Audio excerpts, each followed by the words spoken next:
जय। इस स्थान का नाम है भांडिरवन। जी भैया। जहाँ राधा और कृष्ण का विवाह हुआ है। जी। राधा रानी बड़ी थी, कन्हैया छोटे थे, तो राधा रानी ने कन्हैया को अपने बराबर का बनाया, तब ब्रह्मा जी ने शादी कराई है। अब बहुत से लोग ये कहते हैं ना कि ठाकुर जी का राधा रानी से विवाह नहीं हुआ है। ये तो आपके पास प्रमाण भी होंगे ना? हाँ, अब तो ब्रह्म वैवर्त पुराण और गर्ग संहिता ये देखो जो सामने रखा है। जी। और मैं बताना चाहता हूँ दर्शकों, हमारे शास्त्रों में इन चीजों का उल्लेख है। जब शास्त्र कह रहे हैं तो इस बात को हमें मानना भी चाहिए। जी माता जी। पक्की बात है ये जी। और मानना चाहिए। तो ठाकुर जी को राधा रानी ने अपने बराबर किया। हाँ, राधा रानी बड़ी थी जी। और कन्हैया छोटे थे, तो राधा रानी ने कन्हैया को अपने बराबर का बनाया, तब ब्रह्मा जी ने यहाँ विवाह कराया। जी। मैं देख रहा हूँ, दर्शन कर रहा हूँ, ये ऐसी पहली मूर्ति हम देख रहे हैं ठाकुर जी की। यहाँ बंसी नहीं है ठाकुर जी के हाथ में, वही हम देख रहे ना हैं। ही लड्डू है, केवल राधा रानी की मांग में चुटकी लेके सिंदूर भरते हुए। जय हो जय हो। जो कि पूरे ब्रज में क्या पूरे विश्व में दर्शन नहीं है। दर्शकों, मैं आपको बता देना चाहता हूँ कि पूरे विश्व में ऐसा दर्शन नहीं है। माता जी कह रही हैं, माता जी आप पूजा पाठ, आपकी तो परंपरा चली आ रही है पूजा करने की। पीढ़ियां निकल गई हमारी, तो पीढ़ी दर पीढ़ियां निकल गई। पीढ़ी दर पीढ़ी निकलती चली गई केवल भगवान की, ठाकुर जी की सेवा में। तो माता जी बता रही हैं कि पूरे विश्व में ऐसी मूर्ति कहीं भी आपको देखने के लिए नहीं मिली। हाँ जी माता जी। जो भांडिरवन में है, ना तो लड्डू है ना ही बंसी है, ना ही बंसी है। आप कभी आओ तो बस पूनम माता जी के नाम से पूछ लेना किसी से, या मैं नंबर बताए देती हूँ 9897243489। जी। इस नंबर पे फोन करके तभी भांडिरवन दर्शन करने आए। बहुत सुंदर भैया। और भांडिरवन के और कुछ लीलाएं होंगी ना? हाँ। जैसे कुआ है, कुआ के बारे में? कुआ है, भगवान ने बंसी से प्रकट किया था। जी। बक्षासुर नाम का राक्षस था। जी। भगवान गाय चरा रहे थे तो उनमें आके मिल गया बछड़े का रूप धारण करके, ठाकुर जी ने उसका उद्धार कर दिया।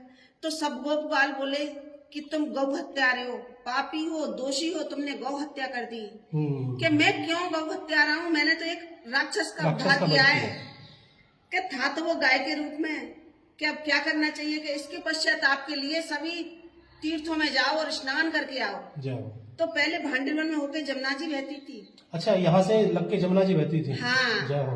तो भगवान बोले मैं यही बुला रहा हूँ, सारे तीर्थों में स्नान करके आऊंगा, बहुत टाइम लगेगा, आप विश्वास करोगे नहीं करोगे, तुम्हारे सामने ही यहाँ कुआ प्रकट करता हूँ। तो भगवान ने बंसी से कुइया खोदी और उसमें खड़े हो गए। अच्छा जी। सभी देवता अपने नाम का जल छोड़ते गए। भगवान ने गौ हत्या का दोष निवारण किया।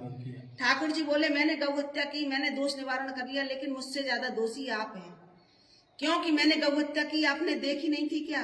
तो पाप करने वाले से देखने वाले को और ज्यादा होता है, ज्यादा पाप लगता है। बोले हमें क्या करना चाहिए कि मेरे नहाने धोने का जो पानी जा रहा है उसमें तुम स्नान करो। अच्छा। ठाकुर जी का जो स्नान का नहाने धोने वाला पानी जा रहा था, उनमें ग्वाल वालों ने स्नान किया था।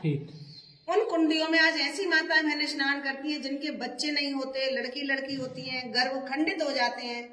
उसमें स्नान करने से मेरी राधा रानी उनकी मनोकामना पूरी। जय हो। बोलो राधा रानी की जय हो। जय हो जय हो। सोमवती अमावस वाले दिन इस कुएं में दूध की धार निकलती है। बिल्कुल दूध जैसा जल। आज भी पानी का कलर बदल जाता है, जैसे दूध के बर्तन को धुल के करती है, इस तरीके का हो जाता है। जी जी, बहुत सुंदर। तीसरा पॉइंट है, यहाँ कन्हैया ने ब्रजवासियों से मांग के छाछ पिया है। जी। उसके बदले में गौ सेवा करते हैं। बहुत सी माताएं मैंने गौ दान करना चाहती हैं, तो संपर्क कर लें दर्शकों। बहुत के नाम से बहुत अच्छी। चौथा पॉइंट है जी भैया, बताइए। यहाँ आते वही लोग हैं जिसमें मेरी लाडली की कृपा होती है। बिना राधा रानी की कृपा के यहाँ कोई नहीं आ सकता। वृंदावन तो हर कोई पहुंच जाता है। 10 बार वृंदावन आ जाओगे तब एक बार भांडिरवन आने का मौका मिलेगा। दर्शकों, बहुत अच्छी बात लाडली कृपा करेगी तब। यहाँ तो वही आएंगे जो इनके साथ इनके विवाह में उपस्थित थे। जिस समय शादी हो रही थी उस समय आप लोग थे किसी न किसी रूप में, किसी न किसी वेश में। यहाँ तो मेरी लाडली की कृपा होगी। 5000 वर्ष के बाद राधा रानी ने अपने धाम भांडिरवन में आपको दर्शन के लिए बुलाया। बोलो राधा रानी की जय हो।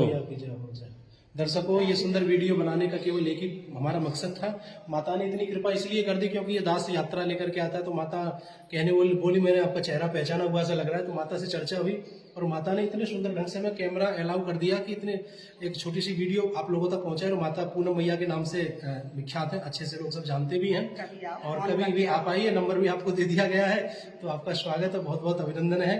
तो मैं बार बार कह रहा हूँ, वृंदावन तो 10 बार आप आओगे, और एक बार भांडीवन आ जाओ तब भी अपने आप को बड़ा किस्मत वाला आप समझिएगा। तो समझिए राधा रानी आपको बुला रही है।